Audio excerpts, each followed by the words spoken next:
Mga kagabay, magandang hapon, magandang gabi, magandang umaga, magandang tanghali. Saan man tayo naroon, ano man ang ating mga ginagawa, una at higit sa lahat, ating ialay ang ating mga sarili sa ating Panginoon.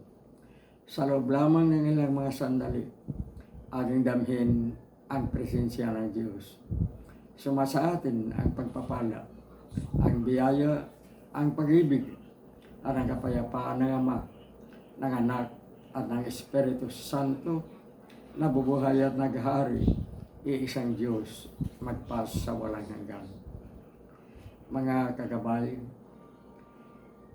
2 linggo na lamang, ngayon ay linggo, sa susunod na linggo, gugunitain na natin at isa sa diwa, isa sa isip, isa sa puso, ang gunita ng tinatawag nating banal na linggo, Holy Week,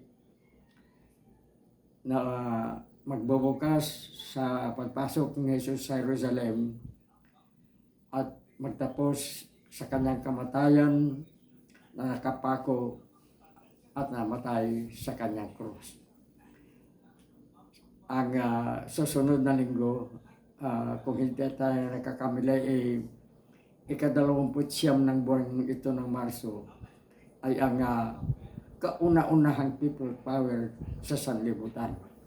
Nang pinasok ni Jesus ang Jerusalem, na katulad ng nangyaring Itza power, ay walang mga armas, walang mga sandata, walang mga baril. Mga rosaryo, noon mga rosaryo, noon sa panahon ni Jesus, ay panay yung tinatawag nating mga pagbubunyi sa kanya. Dinideklara siyang hari ng mga Hudyo ng kanyang mga tagasunod sa Jerusalem. Sa ngayon, dahil sa bagay na ito, ay nararapat lamang na ang pag-uusapan natin ay ang kasalanan at ang pagpapatawad. Sapagkat ginugunita natin ang panahon ng Kwaresma sa paggunita ng ating kaligtasan. Pinatawad ng ating mga kasalanan, makasalanan tayo. Kaya sa episode ng Gabay Kaigay, sa mga sandaling ito, ay ating pag-uusapan ang kadakilaan ng pagpapatawad at ang pagkakasala. Alam naman natin anong panahon na nangangaral at nagtuturo si Jesus, malimit siyang gumagamit ng mga parabol, o di kaya yung mga salaysay kapag siya ay may ipaliwanag. At isa na nga dito ay ang tungkol sa pagkakasala at pagpapatawad. Isang salaysay tungkol sa isang ama na may 2 anak na lalaki. Mayaman sila. Siya nga, sobra ang kanilang kayamanan at 2 lamang ang magkapatid. Ang panganay na mabait at masunurin sa ama, at ang bunso o ang pangalawa na tinataguri ang anak na waldas. Alam naman natin kung ano ang ibig sabihin ng waldas.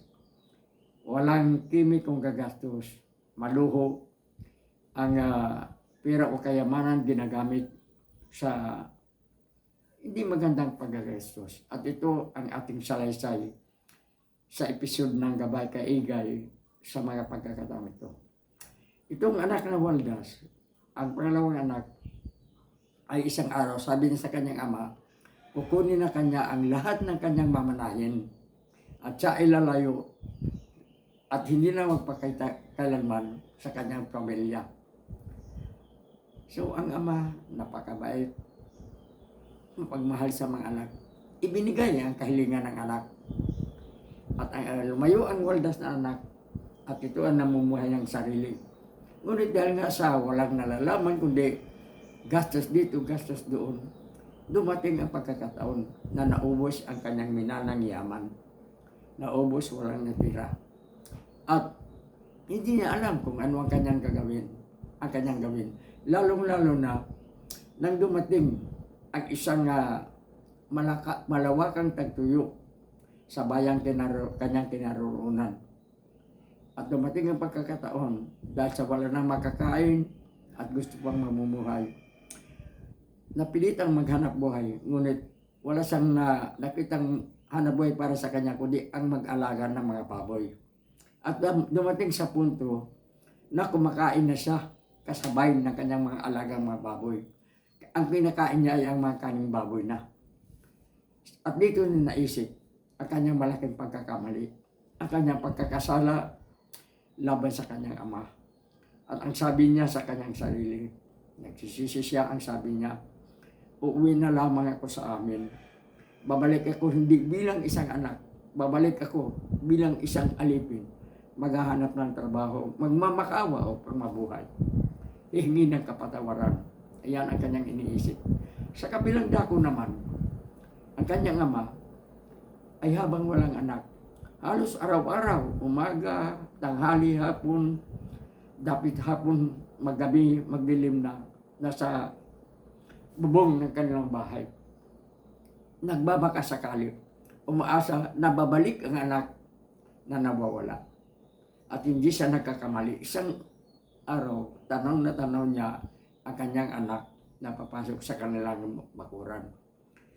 At agad niya itong sinulubong, niyakap, hinalikan. At ang sabi ng anak, hindi ako karapat-dapat na tawagin kitang ama. Hindi ako karapat-dapat sapagkat nagkasala ako sa iyo, laban sa iyo at laban sa Diyos. Tanggapin mo ako bilang isang katulong. At ang sabi ng ama, hindi anak, anak pa rin kita. Binihisan ng anak, isinuot ang sinsing bilang isang tagapagmana at nagpakatay ng pinakamatabang baka. At nang makita ng panganay na anak na may handaan sa kanilang bahay, akala niya para sa kanya. So nagtanong siya.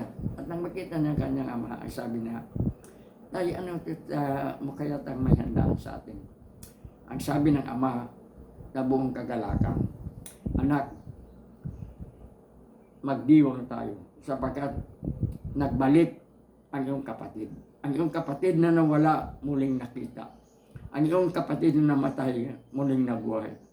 At ang sabi ng anak, tatay, ni isang araw, ni isang oras, hindi ako nahiwalay sa piling mo.